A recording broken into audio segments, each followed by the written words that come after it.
selling everything and trying to get everything where you can leave. It's a daunting task. It's it a really daunting is. task. I mean, but we were ready to do this. We knew we wanted to get to El Salvador. We wanted to come to a place where the solar environment is much better than where we were in Maine. Yeah. That was the underlying reason, health-wise. So we had a mission. And we also were excited that it was an adventure. It was really important that, we could be out on an adventure at our age, and we didn't have anything holding us back. We'd already sold our business. And then the house, I mean, the universe just opened up the pathway. Yeah, it's true. It's sort of like, serendipitous. Yeah. It was like, we're going.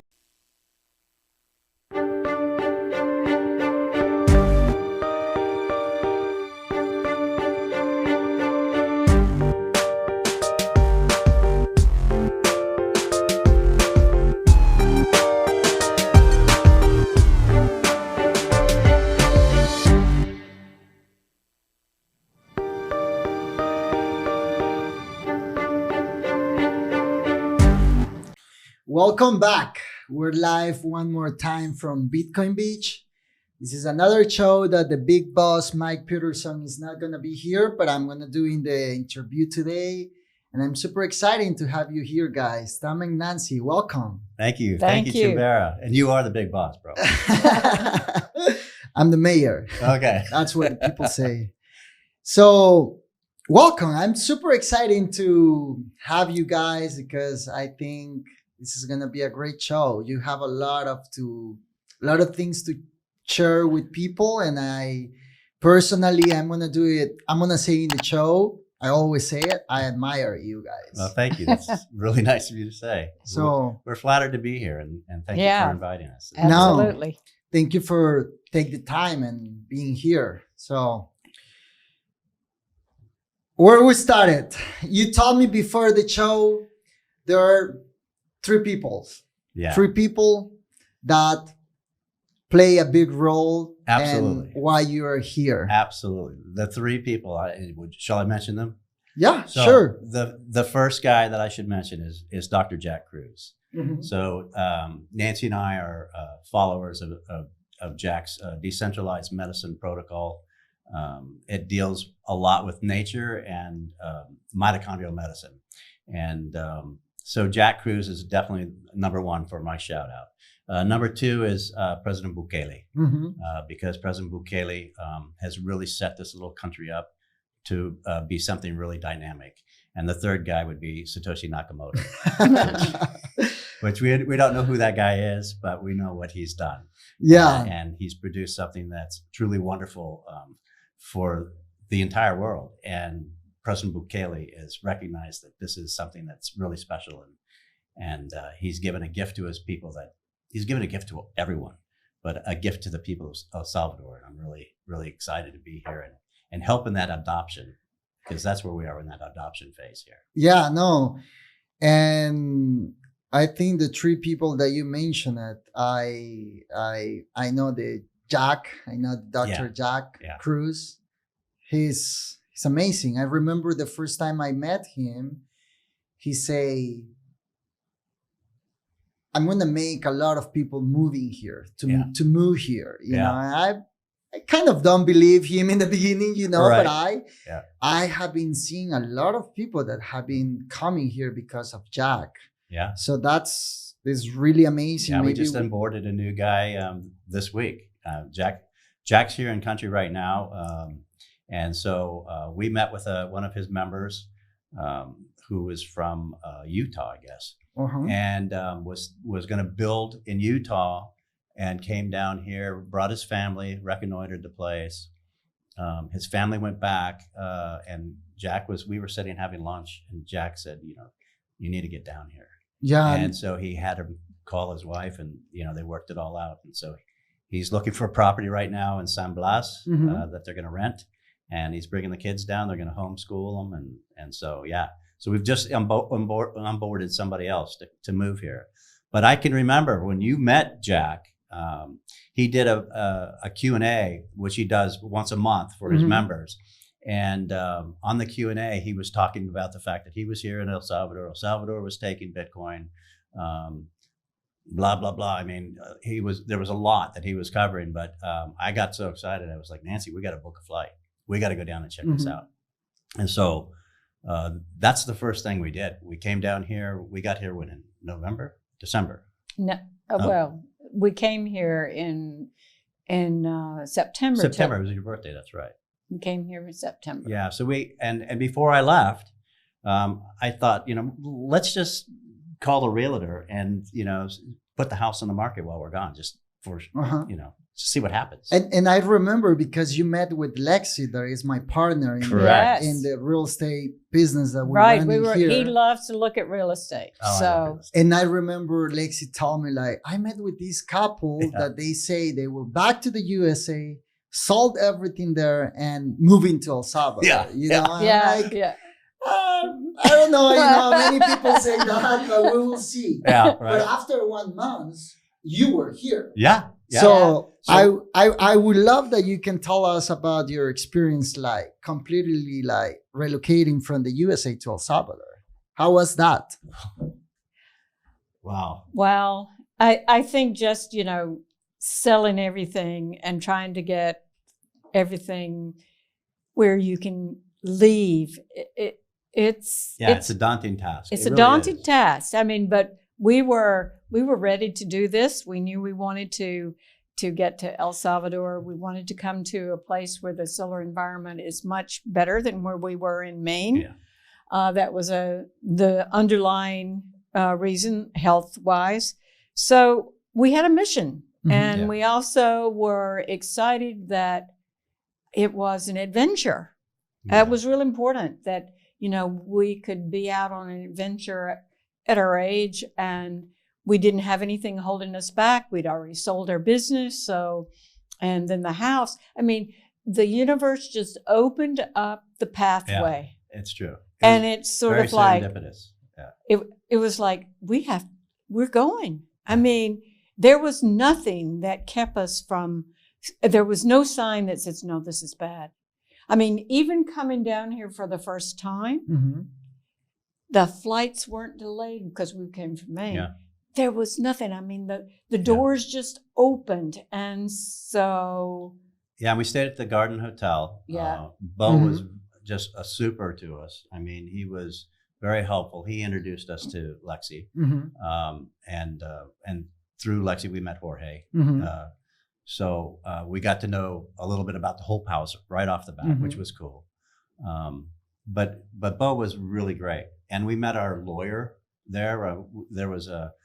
He was there with some friends. I think they're Canadian or American. I can't remember. No, they're American. They're American, I guess. So they have a place in Atami. But we met him there. And so I said, give me your number because we're probably coming back. And it's just everything worked out. And so when we get home, the house is sold. And what was funny was that, she said, well, what do you want to sell it for? I said, well, how about this number? I said, I'm thinking that's a high number, So she tells me on the phone when we get down here, oh, I raised that number, by the way. I was like, wow. Really? I mean, you didn't even ask me. That's not kind of cool, really. And we got home and there were 3 offers, all of them way over asking price. So I don't know what happened there, but we were in the process of finishing this little house. When we owned we had an inn for 20 years. For 20 years, we had a boutique hotel in Castine, Maine. Oh, wow. Yeah. And it was 14 rooms. We had a bar and a restaurant with 100 seats. And then we could do tented events out on the lawn for weddings and things like that. It was a really great little town. It was beautiful, very pristine. But we had found this little house that we would drive by every once in a while. And I was like, that little house could be something special. It was falling down at the time. And so, no, I remember that. Yeah. I remember that. But like the second person that you mentioned is the President Bukele, right? Yeah, President Bukele. So when I always say this, when President Bukele made Bitcoin a legal tender in El Salvador, it gave us a place to be exciting for the future, right? Give Truly, a place truly. to Yeah. many Bitcoiners around the world to be Yeah. exciting to come here and living here. But I want to hear from you, what made you make this decision after building your life in the USA? Like, Yeah. because people keep saying that the USA is changing, Oh, that God, is yeah. not anymore the place that No. you grew up, the American dream. So how's that for you? Well, as far as Bitcoin goes, I mean, I knew about Bitcoin earlier, and I actually had some Bitcoin. I didn't have some Bitcoin. I had some Satoshis, Yeah. and but I didn't know what I had. Mhm. And when I had a like a side job at one point where I was making pretty good money, and that was falling by the wayside. So I just thought, I'm going to sell this stuff because the price was fluctuating like crazy and was going down at that time. So I just got out, I think, at a loss. And Dr. Kruse really is the one that reintroduced Bitcoin to us, because he's not only about decentralized medicine, he's also about decentralized finance. Mhm. And he's going to be talking to President Bukele and his cabinet in Naui here next week, I think the 17th. Oh, wow, nice. They're having a conference in Naui in Mirzata. So he's going to be one of the guest speakers there. But that's how we got reintroduced to Bitcoin. And I think I told you, I mean, What year was that? Just to 2019? That would 19. Yeah, so 2019 is when I got reintroduced to it. I was probably in it in 2017 originally. So I got reintroduced into it.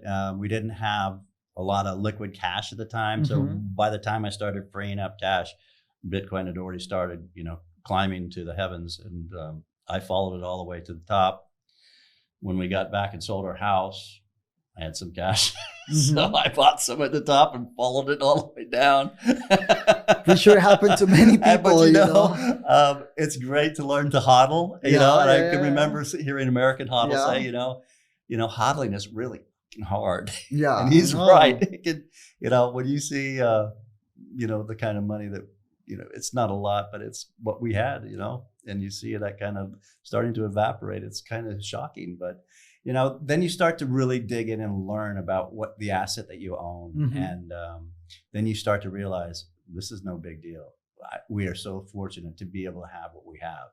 And we are really fortunate to have President Bukele, make this a legal tender. I mean, we can actually live on a Bitcoin standard here. I mean, we can go to Super Selecto and buy groceries. We can go to PriceSmart. Yeah, we can go to pay the electricity. Yeah, I mean, you can bills, actually live on a Bitcoin standard if you want to do that. And a lot of people say, don't sell your Bitcoin. Don't sell your Bitcoin. I mean, I get that. I understand that. But I think if you can, spend a little bit and replace it, that's the way to do it, because you need to help the adoption. You need to, show people that this works. And also, like, Bitcoin is money, right? Like, that's like, it's not just an asset. Yeah, it's a currency. Yeah, and that's proof that we are so early in in this process, right? Like, many Bitcoiners that came to El Salvador, they never have been doing like a Lightning transactions. Correct. Right. There's so many people out there that they don't even think that Lightning works, right? That Bitcoin can be used as money for a daily transaction, for buying coffee, water, or whatever. With Carla at the Point Break Cafe. I mean, that's where I first used it. Yeah, no. So once you decide to move, right, because of Jack, because of President Bukele and Satoshi Nakamoto. Correct. How's life here in El Salvador? Wow. Yeah, it's very rich. It's a small country, but it seems like a big country in a way, because there's so much diversity here. mountains, beaches, volcanoes, Different kinds of beaches. Yeah. and different little villages and things to visit. I mean, there's so much to do. Different climates. Different too. climates. I mean, that's another thing. I mean, you get down here on the beach and it's hot. You get up in the mountains and you wish you brought a sweater with you. Mhm. I mean, Yeah. it's pretty nice, Yeah. But it's been great. And the thing that makes El Salvador really great is, of course, the people. I mean, everybody you meet is just so friendly and so warm and welcoming to you. It's amazing. I mean, I don't think I've ever been. We've traveled a lot around the world, and I don't think there's been a country that we've traveled to where the people were as friendly as they are in this country. And I don't know what that is, but whatever you guys are drinking, I want some. Yeah. No. You know. And I think that's the number one thing that everyone feel it, right? Yeah. That energy, that hope that people transmit, that Yeah. is, like people have less, but they're happy. Everyone is willing But to. in a way, they have more because of it. Yeah, because it's just it's The mindset. Yeah, it's the mindset, Yeah. right? Yeah. So, how's your day to day here in El Salvador? What are you doing? Wow. So in order to get residency, I mean, one of the things we had to do was show proof of income. And we had such a problem with Social Security Administration in the United States. So we're older people. I mean, I'm in my 60s, Nancy's in her 70s. And, so we're retired. We have that income. Our other retirement income has all been put into Bitcoin. So, Good. yeah, I mean, that's where we are. And so that's another reason to be here, is that's our fallback. We can always use that as our money source if the United States decides to turn off the spigot, so to speak. But we had problems with the Social Security Administration getting things properly apostilled so that this government could know that we were going to be indigents here, that we were going to be be able to pay for ourselves and pay our way, even though we came in and we bought a car right off, we bought a house right off, A nice truck. Yeah. Nice Well, truck. I keep crashing it though, and it's all plastic around the front, so I can't stand that. But at any rate, despite the fact that you've made those investments in this country, they still want to know that you're going to be able to pay your bills, and I understand that. So the lawyer that we met, Eduardo, he said, let's just start a company. Let's figure out something you can do. I mean, you've been in hotels, restaurants, you've done property management. I had a property management company in Miami. That's where we moved from before we went to Maine,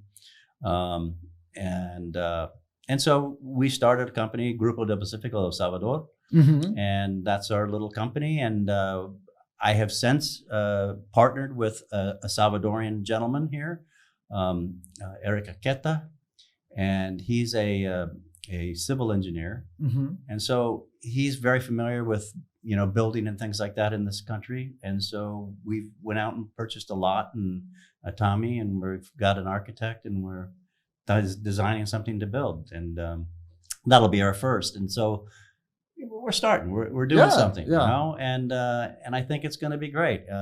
Jack Kruse has a big property here as well. We're hoping to help him with that. And he's got a big property that he's had Doma design. In Atami too. Yeah, in Atami as well. Yep. And so hopefully we'll help him with that, and that'll help boost the bottom line for the little business that we're starting, and we'll see where it goes. Good. So you get your residence now Right. here in El Salvador? We have our residency. Nice. We've already applied for the second year. So we did that. No problem. Yeah. Yeah. So the residency's done. I mean, we had 3 or 4 visits from the immigration people. Really? Yeah, it was 3. Yeah. Was it 3 visits? Okay, but So it's for real. They come to check. oh yeah, they actually do. I mean, I don't know that they do it for everybody, but for us, they did. yeah, I think Okay. it was like Oh, these it's old good. It's people. We good. want to make sure that they're not going to be, relying on us for healthcare and everything else. And I'm yeah, and I think they have been busier because there are a lot of people moving here. Right. yeah, there certainly are. Yeah, And I think is part of the protocol, to make sure that people are coming and are absolutely. doing what they're saying, and everything. Did you imagine you will ending living in El Salvador? Actually, no. I probably could imagine myself living in Switzerland or something like that. Retire in Thailand. I didn't know. I don't know. I don't see myself retiring. I'm not that kind of person. I've always got to have something to do. Mm-hmm. I mean, Nancy's the very same way. I mean, since I've known Nancy, she's worn many hats. How many years you have been married for? 20. Say it. I don't know. 28. Oh my God, 28 years. You're a lucky guy. Totally. I mean, come on. 28 years, same chick. That's pretty awesome. Yeah. Not a lot of guys can say that. I know. So El Salvador is yeah. I mean, we just never thought we'd be here. I mean, it just, again, everything just kind of opened up to us, and it was just the way it was. It presented itself at the right time for us, and coming here, realizing that we could live here, mm-hmm. And then getting here and actually moving in. Man, we are living here. I mean, this is a good life. You have been here 1 year. No, almost 2 now. Almost 2 years? Yeah. Mm-hmm. And you never back to the USA in these 2 years? Nancy went back one time because a friend of ours is very sick, and we had a lot of stuff at her house, and we just needed to get that out so that wouldn't be a problem. Recently, yeah. And so she just recently went back. What's your family friend thinking when you told them you will live in here? I thought it was it's pretty amazing. Yeah. Most everybody said, "Wow, that's cool." Even our friends did. There was one friend who used to work for the State Department, mm-hmm. And he said, "I implore you, please do not go there." He said, don't buy anything." I mean, I think he was a spook too. I think he was one of these guys that actually came down here and stirred up a lot of shit with in well, Latin we don't America. know that, but anyway, but family. I mean, my daughter is planning on coming. She wants to come down and live here. I mean, our parents are no longer living, so everything just worked out. That now with communication like it is, I mean, I talk to my daughter no more probably now than I did, mm-hmm. When I was in the States. Yeah, that's true. And, we still talk to friends. We still have, but you find out who your friends really are. So, mm-hmm. So. Nice. No, that's, I want to touch this because we visit schools every week for Bitcoin education, right? Yes. And during this visiting, there are always people that come with us, mm-hmm. foreign living here, visiting here. And everyone that comes and they have like a time to share their story, story with the students. Mm-hmm. Uh-huh. They're saying like, guys, don't leave to the USA. Don't go to Canada. You know, there are opportunities here now. Yeah. But it's hard to see those opportunities, right? Yeah, I think a lot of it's fledgling opportunities right now. I mean, there's going to be a big influx of people coming here and starting businesses and hiring people. And I think we're starting just to see the beginnings of this right mm-hmm. now. And I think in a few short years, this country is going to be totally transformed. I mean, it's not going to take long. We're seeing already and I'm agree with you. I think we didn't see yet what's coming, right? In terms of develop people, money. Yeah. So it's exciting this for our country, and also being conscious that the develop bring good and bad, but that we need to be strong as a community because that's the only thing. Well, I think one of the great things, I mean, just President Bukele putting the bad guys in jail has brought about an exodus of Salvadoreños in the United States and in Canada coming home. We're seeing that happen now too. Yeah, the hermanos lejanos are coming. And that's pretty cool. you know, and they're bringing their wealth with them, and you know, they're going to do something with us, you know. No, 100%. Yeah. 100%. I think we have more than 2 million Salvadorian people living in the in the USA. And I think that doesn't count the people that are Salvadorians, but maybe their parents were Salvadorian. They're Americans. That's true. I think I have a few friends that now they never get interesting and get their DUI or their passport, and now they're looking to do that. So that's well, it's also an escape hatch, you know, and that's kind of another reason why we're here too, because things have been gotten crazy since, you know, the COVID, and particularly, you know, in Canada and the United States. I mean, people saw the writing on the wall. I mean, it was scary how quickly people just flipped out, you know, and fell in line with the narrative. And, you know, people often say, you know, well, how was it that, you know, people in Germany went along with all this stuff, you know? And well, you could see it. You could see it right there. I mean, it was frightening.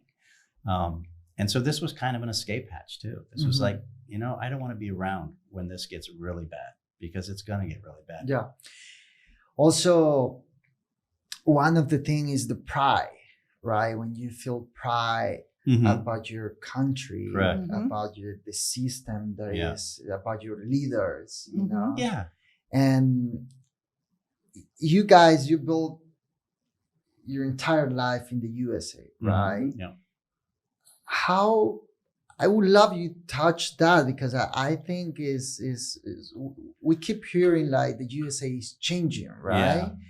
But in what way you will see, like, because for us the USA always have been that land of opportunities, you know, where people from all over the world dream to come to the USA, you know, but you build your entire life there, you retire in the USA, but you decide to come here. And I think that's there. I always say that there are a lot of people that are retiring in the USA, living, surviving, you know, right? And maybe with the same retirement payment, they can come to El Salvador and have like a better quality life every day, you know. Yeah, I mean, I don't know that El Salvador is necessarily a less expensive place to live. I think, you know, housing prices can be comparable. But like, it's also depending where you are. Let me just say this. I mean, you can buy ribeye steak in the United States for $29 a pound. Here we can get it for $7.60 a super selecto. Yeah. I mean, hey, that's a good savings. A good tomahawk for $15. $20, $15, $15 to $20. Yeah, you can get a big tomahawk steak. So yeah, I mean, so there are trade-offs, but yeah, I think all in all, it's less expensive here. But you know, there are things that aren't less expensive either. I mean, you know, cars and houses, I think, are still, you know, pretty comparable, but other things are not.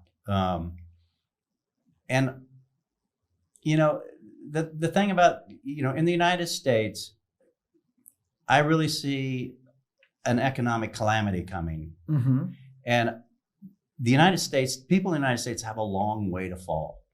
And it's going to be really, really hard in the United States. This country doesn't have that far to fall. So if there's a real bad economic downturn that's going to affect this country, I don't think the people will be as destitute and as upset and, you know, become militant over it. And if that happens like that, they're gonna rise back up a lot quicker than in the United States. In the United States, it's gonna be mayhem. I mean, there could very easily be, you know, shooting in the streets. I mean, I just don't know, but I don't want to be there for it. You know, I was a gunsmith when I, you know, as a hobby, and one of the reasons I did it was because I kind of saw coming down the line that there might be a civil war in the United States someday. And I'm too old to fight, but I'm not too old to, you know, keep the guns working. So That's why I did it. But, you know, I'm glad I'm kind of away from that because I really don't want to be involved in that kind of activity. I mean, I'm hoping that doesn't happen. I'm hoping that, you know, they make this a smooth crash landing, because it's going to be a crash landing. The hegemony of the dollar is seen its last days. I mean, it's in decline right now. The BRICS is going to help accelerate that. There's a lot of interests throughout the world that are undermining, you know, what's going on, and particularly the debt. I mean, the debt is just crushing. They're not going to be able to sustain this, and so Bitcoin is the future. And man, that's one reason we're happy to be here. Yeah, no, and it's exciting. But how was when you were kids, when you born in the when you were kids in the USA? How was that projection in the country? And did you see any similarity now in the stage where El Salvador is? Similarities in between? Yeah. I mean, when we were kids, we were outside all the time. We played outside all the time. You know, nowadays kids are inside on their phones or on their computers, you know, and they're not outside. Here, kids are outside all the time, you know, and that's cool. I mean, we'd go out into the woods and, you know, ride our bikes and do stuff. I mean, here they go surfing and, you know, they're outside, they're doing stuff. Yeah. I mean, that's cool. I mean, that's how kids should be. You know, kids should be kids. They should be able to go out and play. And, you know, I think part of the problem in the past for this little country is, you know, the Civil War was really a bad saying. It was, and then you had the gangs coming in, you know, and that was all fostered from the United States, really. They came back home and brought the gangs with them, you know, and kids were forced inside for a while, but now they're back outside, and that's how I grew up, you know, and I'm happy to see that. I love to see kids going wild outside. I love to see them on the surfboards. I love to see them on their bikes. You know, it's cool. How's for you, Nancy? How's that change? How you see El Salvador in the stage that we are now? You know, like where people say that. I think Max was the first person that said that El Salvador is like a startup, and that there are opportunities everywhere. Yeah, there are. I mean, I do see that we've talked to people who have come here and they say, you know, there's just so many things we could do here. Right. You know? Yeah. There's so many things that would give opportunities to have a business or to help or whatever. Stacy always talks about Renaissance 2.0. Yeah. That's, you know, that's what it is. I mean, this country is going through a renaissance, right? Yeah. And that's so cool to be a part of it. I mean, just to see it actually taking place and happening. I mean, since we've been here, I mean, I've seen infrastructure develop like crazy. I mean, new roads and, you know, all kinds of things that are happening right in front of your eyes. I mean, it's happening in real time, and it's happening fast in this country. I mean, it's like the airport. I mean, geez, that was done quick. No, like there's projects that like here in El Salvador, sometimes you cannot keep up with everything that is happening. True. You know, every day you wake up and there is something new constructions, new project, big massive project that the government have that they will roll out. You know, is insane. You know, it's amazing what happens when you don't steal the money from the people, but invest the money in the country. Yeah, no. You know, so it's a pretty awesome thing. No, the results are big. Yeah. So, no, that's I really think, and I know, for example, I know some parents of friends of mine that live in the USA that, being honestly, they will have a better life here, you know? Yeah. But the fear is something that stops people to do things, right? Because they don't take it as an opportunity, like you explain us, right? So I would love to show, I think, like, because there are a lot of people thinking like, I'm retiring, what I'm going to do in El Salvador, how it's going to be life for me, you know? And I think you are one of the most busier couple here in El Salvador now. So Well, this is a picture of Dr. Jack Kruse. Again, he's probably the reason that we initially took steps to want to move south. We were thinking about Mexico, as a lot of people do. Mexico is kind of like a jumping off place. yeah. But Dr. Kruse had a get together in Playa del Carmen, Mhm. and he was very big about the fact that in the Yucatan Peninsula there, that big crater, when the K2 event K2 event, when that crater hit, there's a huge magnetic flux there. It's very healthy for you to be there. The sun environment is really Mhm. good. That magnetic flux is good.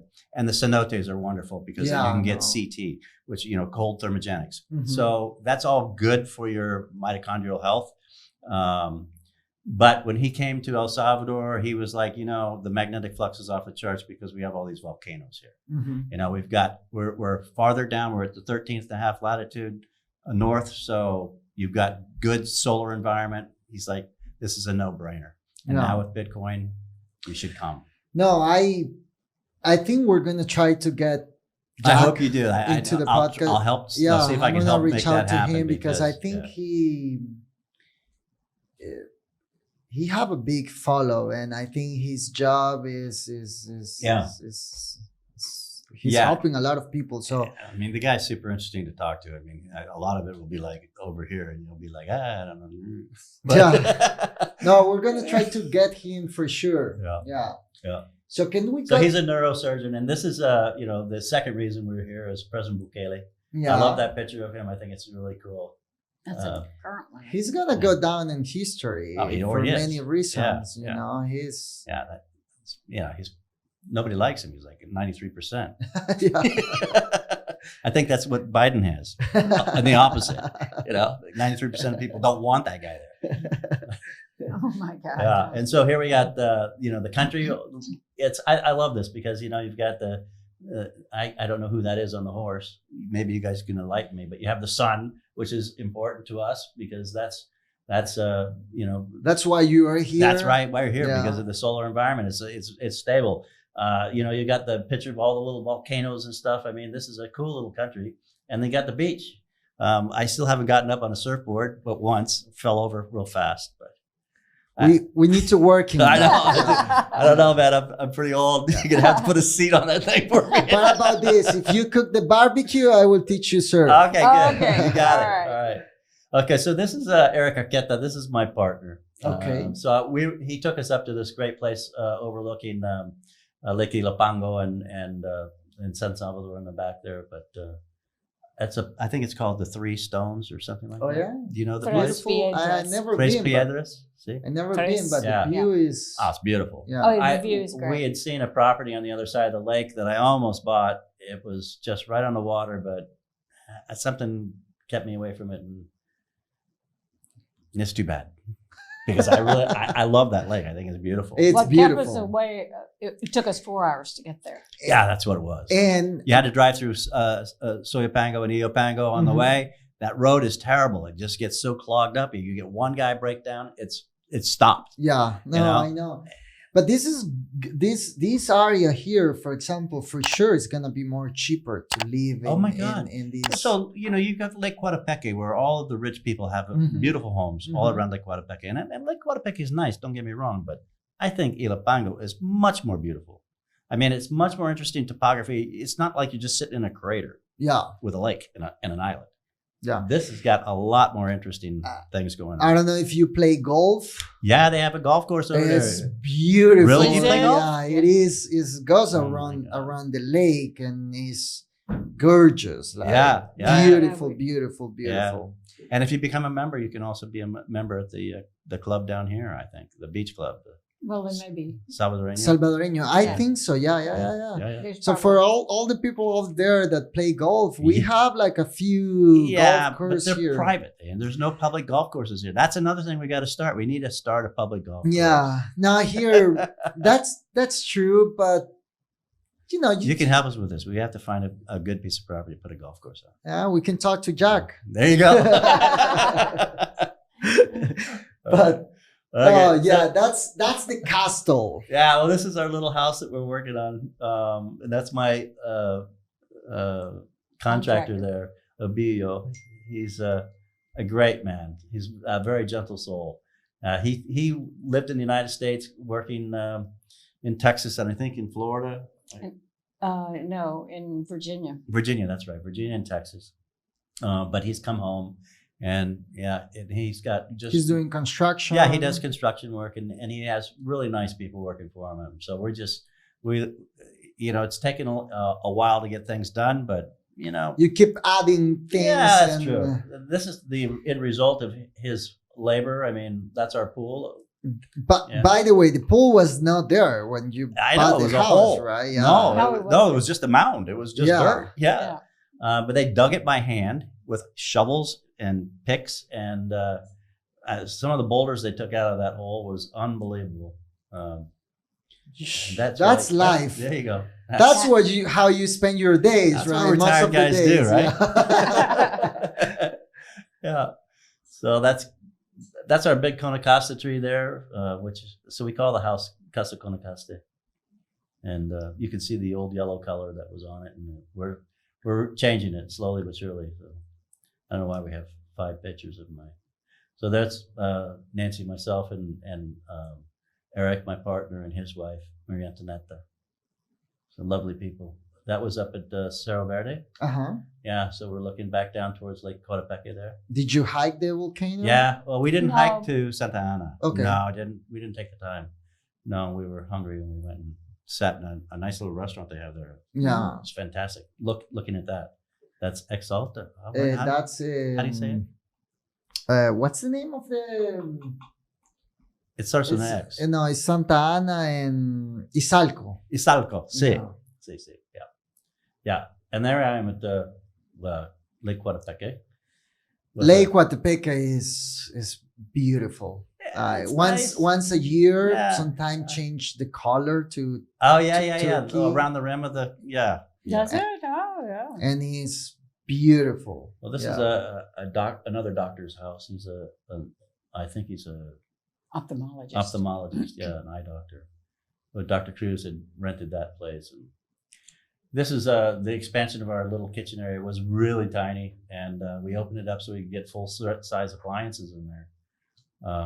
Because this was a beach house. It was like a rancho. There's our cat. That's Chamba. Chamba, Yeah. Chambita. Chambita, see.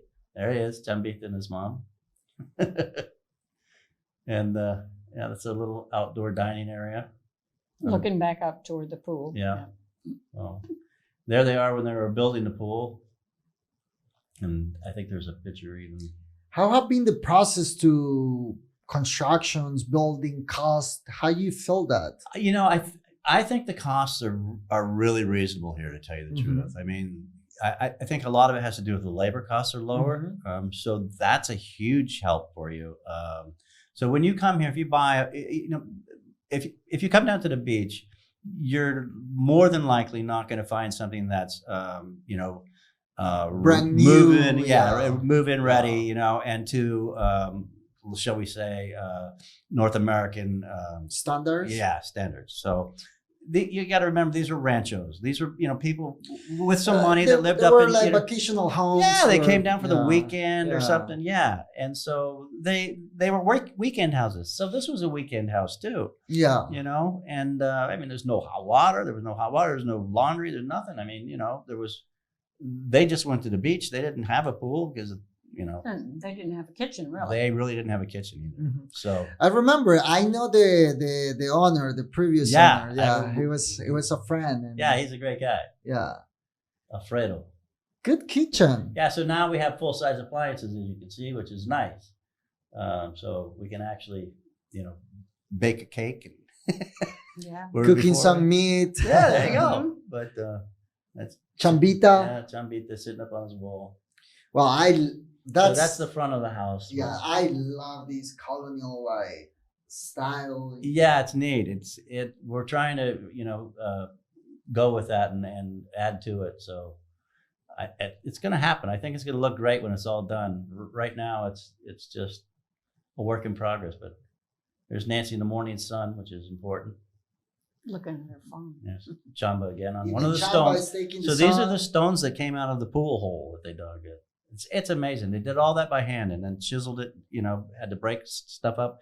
And then they, put some boards in the hole and used levers to get it up out of the hole. I mean, and then they ended up in my yard and we're like, what are we going to do with these stones? And I'm like, yeah, we'll landscape around them. Yeah. Because I'm not moving them. Too much. And there's the morning sun coming up over a dirt area right now, but we're actually growing grass now. So that's pretty exciting. I'm getting to the stage where I'm actually starting to do some landscaping. And there we are at my a contractor's house. He lives in Palmasita. Uh-huh. Yeah. And this is a bunch of the mitochondriacs, the people that follow Jack. Once a month, Jack does a Q&A. And the guy in front here giving us the Chaka, how you call it? Yeah. Chaka? Yeah, the Yeah. Chaka. Yeah. So that's Jeremy Franco. He's been instrumental in helping so many people who make the move, particularly in Jack's tribe, to get them around, to show them areas, to help them, buy groceries, to help them do translations, whatever. I mean, No, he reached out to me like many times. Did you have a house? We have a new family living, moving here, and he's a good chef too. Yeah, huh? he's a very good cook. Yeah. And Jack changed his life. I would say I think Jack helped him a lot. Yeah. Yeah. So. But he's helped a lot of people in return. I mean, he's got a big heart. Yeah. And he's got a lovely family. We've had him out to the house a number of times, and we will again. That's my lawyer and his girlfriend, Analu, and that's Eduardo Aguilar. Is that correct? Aguilar. Mm-hmm. Yep. Super nice guy. Speaks English pretty well, and has been instrumental in helping us do everything. I mean, when we got back, the first thing I did was call him up and say, "Look, we're here. We're staying at the Continental. Come by because this is what we need to do." And we started. We had a meeting. He brought his girlfriend to help translate, just in case he couldn't, say something correctly. And we bought a car, we bought a house. He got us, helped us with a residency, helped us with, the title for the car, the title for the house, everything. We did the licenses on our own. That's right. It was just pretty surprising. I don't know how we did it. Our we had friends driver's license. Yeah, driver's license, yeah. Nice. So, which is really good. Because you can bring your... So we've got everything now. Yeah. So we're all set. You're set up. We are Salvadoran, except we still don't speak the lingo. But And we're learning. and what about pupusas? Can you eat pupusas every day? I've made them. No. Yes. Yeah. We gotta try it, Andy. She did it with Mama Rosa. Really? Yeah. Well, that was the first time, but not then. But remember William and... That's right. That's right. Yeah. So now that you're sitting here in El Salvador, right? Right. What are the challenges that you have been finding? Did you have any experience with healthcare yet? With this healthcare system? Haven't, but our friends We've have. had friends that have. And we were very impressed. Because we know that's number one, things that worry many people when they are thinking to come to El Salvador, right? Right. Yeah. They have some people have the idea that El Salvador is a poor country, right? That anything will not be with the U.S. standards, but healthcare is very good here. Very good here. We've had... And even veterinary care is good here. Veterinary care is good, but we've had friends who've had to go to the hospital, and they were really impressed with two people that we know and visit one in the hospital, but both of them had very good experiences. Yeah, very and good. even the price. Yeah, compared to the United States, it will be. So what he ended up paying as compared to what he would have paid in the States was amazing. Yeah, it's good to say that the public used to be not that good, and the private system is. Of course, it's always better. It's concierge medicine. But I will say a few things are better than in the USA. I think. Yeah. Like. Oh yeah. Lexi, for example, she's from the state, and she told me like that the relationship that she had been developing with her doctors is like that she can message them, she can call her on Sundays, you know, and they're like, tell me what you have, tell me what you need, you know, something that she said in the USA, it will never happen. No, that's true. No. Can't do that there. Yeah. That's true. So did you have an insurance like No. So if something happened, you will go to Right. Yeah. to the public. Yeah, why not? Yeah, why not? No. Yeah. I don't have insurance, but I know many people. That's a highly recommending, I think, like if you're traveling here for the first time and to have like a travel insurance, you know, just to be correct. Yeah, no, we didn't do that. So if something traumatic happened that I need an operation or something like that, I would go back to the States. I mean, I still have Veterans Administration is my healthcare system. So I'm a VA patient. So if something really catastrophic were to happen, you know, I'd fly home and get taken care of it. And just that people know, the insurance, it's not that gonna cost a lot of money. No, I think it's between $50 and $100 per month. Yeah, something like it's that. Not you that know, much. this is like. So, what about food? Food. Yeah, I love food. How's food's great here? I mean, you know, one of the things that I don't particularly get excited about is the fruits and vegetables that you see in the stores. But now I understand we have a Bitcoin farmers market here. Yeah. And is it happening every Sunday now? 2 Sundays a month. 2 Sundays a month? Yeah, I think we did a podcast last week. I listened to it. We caught part of it. So if I don't remember bad, I think they're gonna do the 3rd Sunday of the month here, or the second one. Second. Yeah. And the last. cool. And then I think the idea is that they want to move. Yeah, around, I mean, this is one of the things I think Jack is probably going to be talking to Bukele about. But you know, farming is a very important part of being a sovereign nation. And you know, this country for a lot of years, their cash crop was indigo. You know, coffee. Yeah, I mean, sugar cane. Now it's sugar cane, you know, but I mean, does that go up to probably to Guatemala where they make rum with it, you know? I don't know. We don't know. Do they make sugar here with it, or?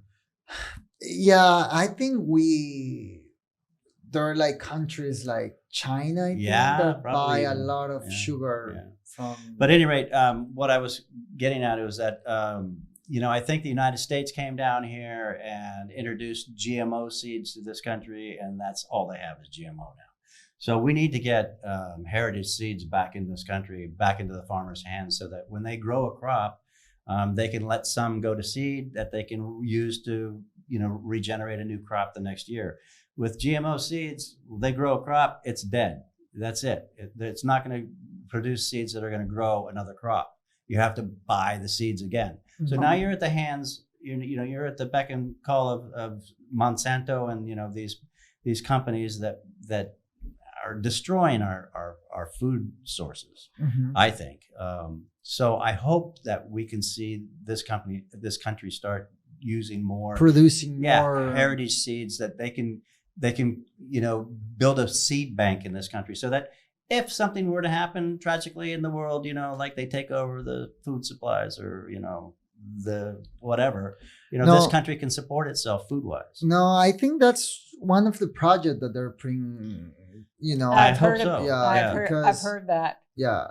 Food, I think farming, like we used to produce like a lot of things like you say back in the years, but I think it was like part of the thing that being like a farmer or working in a farmer in farming it has been hard, you know. Yeah, it has been hard, but I mean, and a lot of it, you know. And people didn't want to pay like a lot for that type of job. So I think a lot of these families were the families that were obligated to live. They were working for the landowner and not really being the farmer themselves. Exactly, yeah. You know, and I think I'm hoping that, you know, we're going to see more Salvadorans owning farms and running small farms and, taking their product directly to the market, as opposed to these big corporate farms or these big, wealthy families that own these great lots of land. I think that's kind of been broken up. Yeah. Because I've had rich people complain about it. No, but I think it's like it's start to being demanding, like people that are coming is one of the things that they want, they want to support like the locals. Yeah, of course. And I think that's the way to go, that. And of course, Jack is all about the fact that you eat local, the food that's local and that's in season. Okay, so you don't. If you're living in Maine, you don't eat a banana at Christmas time up there, because the banana doesn't grow there. Number one, and number two, at all. Yes, and Any time of the year. But down here, I can eat bananas because they grow in my yard here, And Nancy can make banana bread, and I can eat it here, and that's a good thing. Yeah. But what about fish? Yeah, fish is great. I mean, there's fresh fish here. We're on the Pacific Ocean. I mean, this is a no-brainer. And they farm tilapia like crazy in this country. So you can always get fish. For me, every country that I travel, I gotta go and see the fishing market. It's something that is in my, my father is a fisherman. So cool. Okay. It's in my, that's in your DNA. Yeah. And for me, it's like, I couldn't live in a place where I cannot eat fish. Yeah. It's like, that's so important for you because that's you get DHA from the eating fish, and it's an important source of. And it's so cheap, Here fish is like when it's the tuna time, you can go to the Perk in La Libertad and buy tunas for $2, $3, $5. You know how much it costs like a tuna in Japan. In the USA. Yeah, I know, right? Yeah. I live in Italy for a few years, and fish there was like, this is crazy, this is so expensive. It is. Yeah, but beef is good here. I mean, it's most of it's imported from Nicaragua, but I mean that's right down the road here. So it's essentially it's local. Yeah.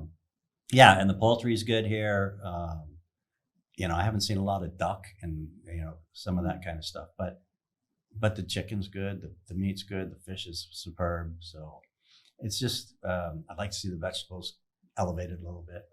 Yeah, you just got to get to the market at the right time. Yeah, and I tell you what, we get better luck off the truck sometimes than we do going to Super Select. That's not a knock on Super Select. Did you have the truck inside because you're living in a gated community, right? We do. So did you have the trucks that came to your? Yeah. We still do. Yeah. Which is great. Sometimes they come too early, but but it's part of the They do here in El Zonte. Yeah. I remember that when we were staying here, but they don't in Chalpa. It's usually the middle of the day. Because there is a gated community, they cannot come in. Yeah. No, but you get used to that, and that's super helpful. Very helpful. It's so nice. I mean, but it makes sense. I mean, a lot of people don't have vehicles. I mean, they rely on the colectivos, to get around, and I mean that's bread. That's bread comes through the the neighborhood, and so I mean, it's pretty great. Yeah, we try to buy like vegetables and fruit from them. Yeah, and we want to support them. And once per week, we go to the city to just that people listening. We have Price Mart. There is like Costco for you, right? Correct. Yeah, that you can find. Or Sam's Club, or everything everything you. Well, you get Kirkland products there. You get Members Mark products there. So I mean, it's a conjoined effort from these big companies in the United States that. Yeah. So what you will tell to all these people listening, like I think like don't be afraid, man. Don't be afraid, but like how they can prepare themselves now that you're here. You have been living here almost 2 years. Yeah. So you have that experience. You already did, right? Like so you're learning a lot of new things. So what can be those advice that you can tell people? Well, advice. I don't know. What do you think, honey?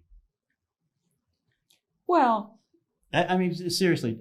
Number one, I think anyone needs to come and see it. Mm-hmm. Yeah. They need to move here, if they want to move here, they have a reason to do that. I mean, we did, and to not be afraid of that it's an adventure. In other words,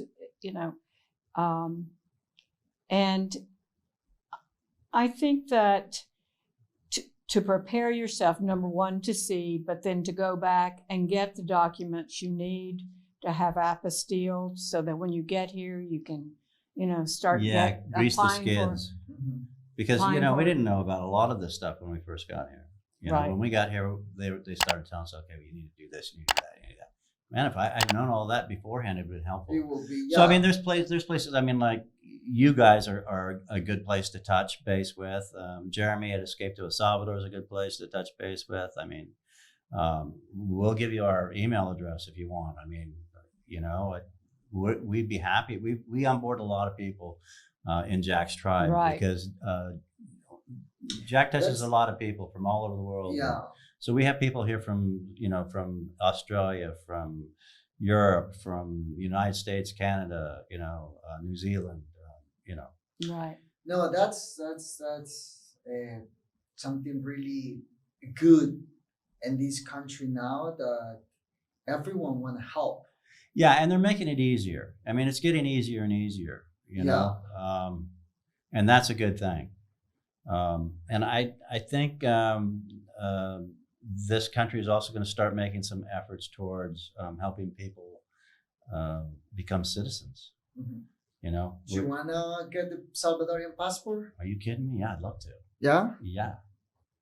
If I could thumb my nose at the States right now, I probably would. Yeah. I'm that far gone. That's good. Yeah. Yeah.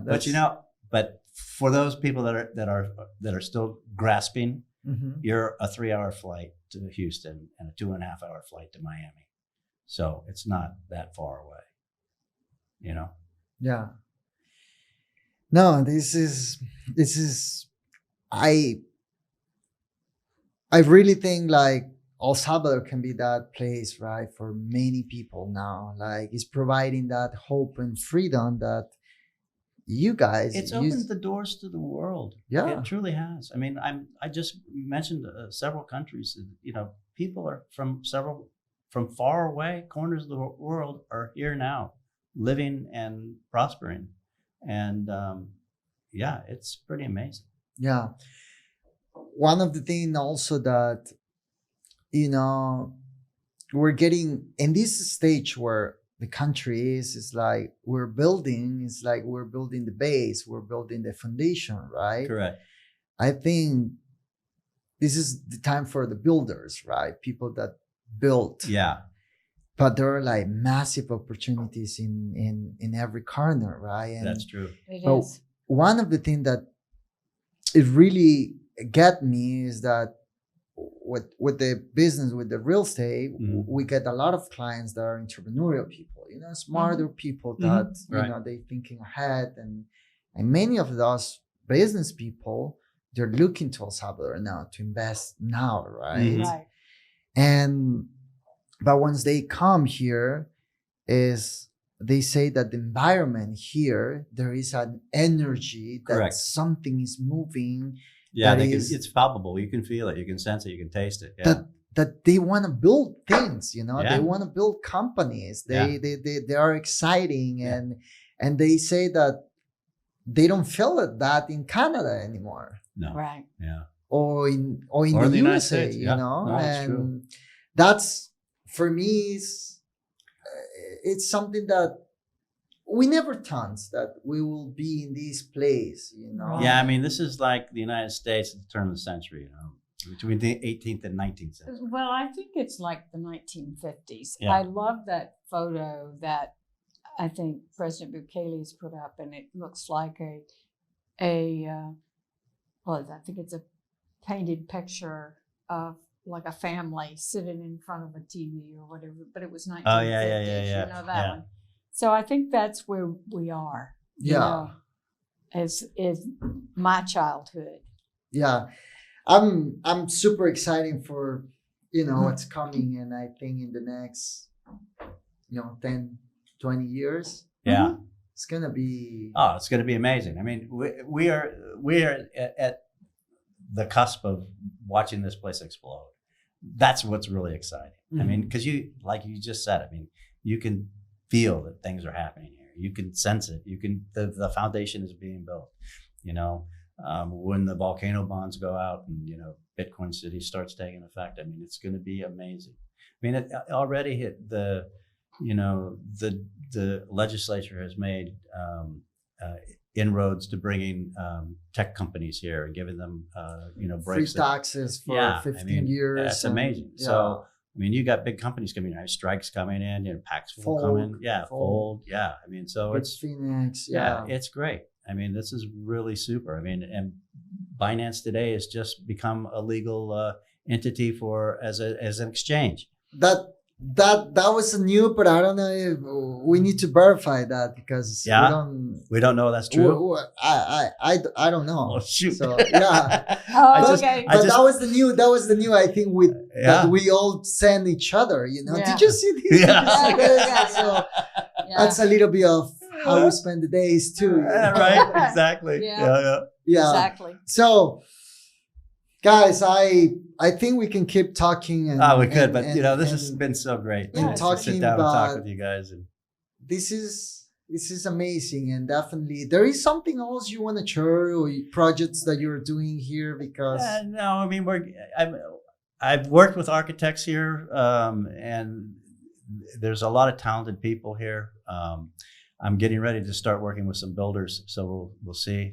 I didn't know Andy was a builder. I would have been talking to him already. Yeah. But you know, Andy and Seth. I haven't met him, but they have been designing. Yeah, this is gorgeous. I mean, this is a beautiful spot. I mean, Mike was spot on to grab this piece of property because this is where Jack actually first stayed when he came to El Zante the first time, and he almost bought this place. I mean, he was thinking about it, but then he backed away. I can't remember what the reason was, but it doesn't matter. But this is a beautiful transformation that's happening to this property because it's a great spot. Yeah, we had a barbecue that trip with Jack. We had a barbecue here with all of them. Yeah, I think Carlos was the guy that was caretaker. Yeah, caretaker. Yeah, caretaker. Yeah. He's still here. Yeah. Oh, good. Yeah, it's good, super nice guy. Yeah, good family.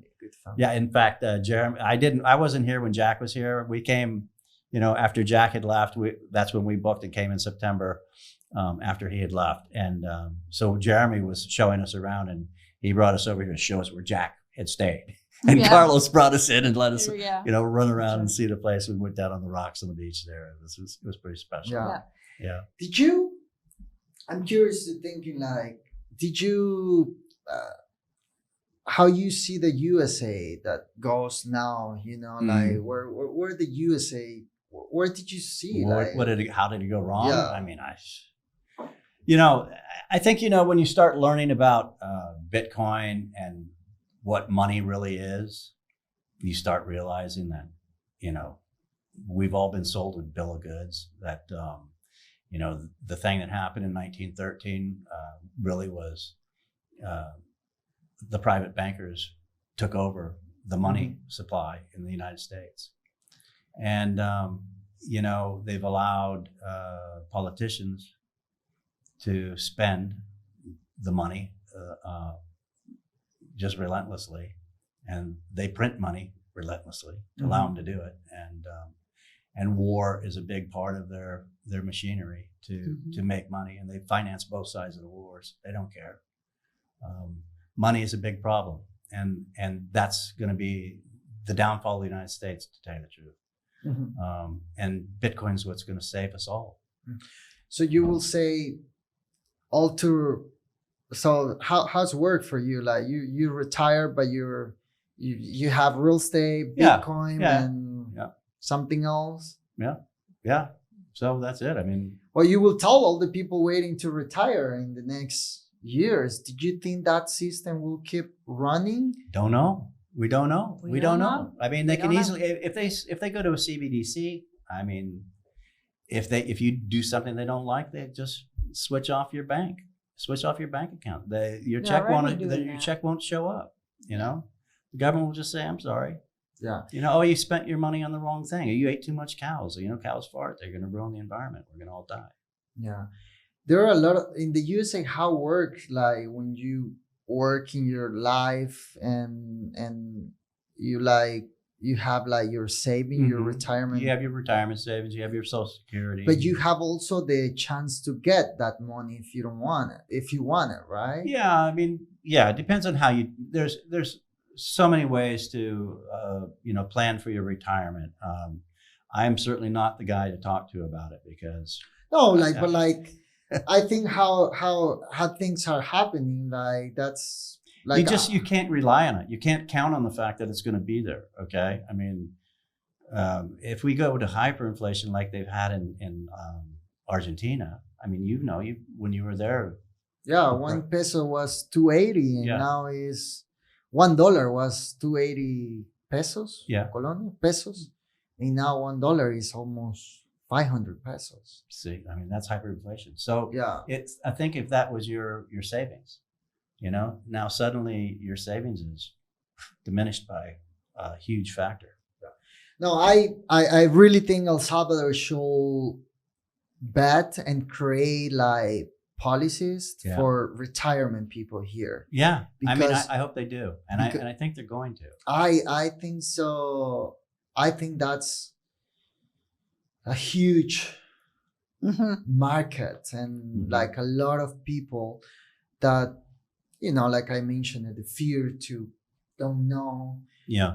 But like you say, Nancy, they should come and see it, right? Because in the end, it's like life is not so different. Like no, it really isn't. No, it really isn't.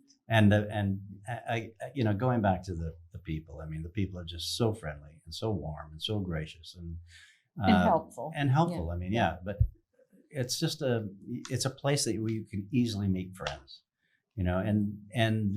Despite the fact that I have not just the cultural differences aren't that big a deal, but it's the language barrier. Yeah. That is probably the biggest bugaboo for me right now. But you can still communicate. You still find a way to communicate.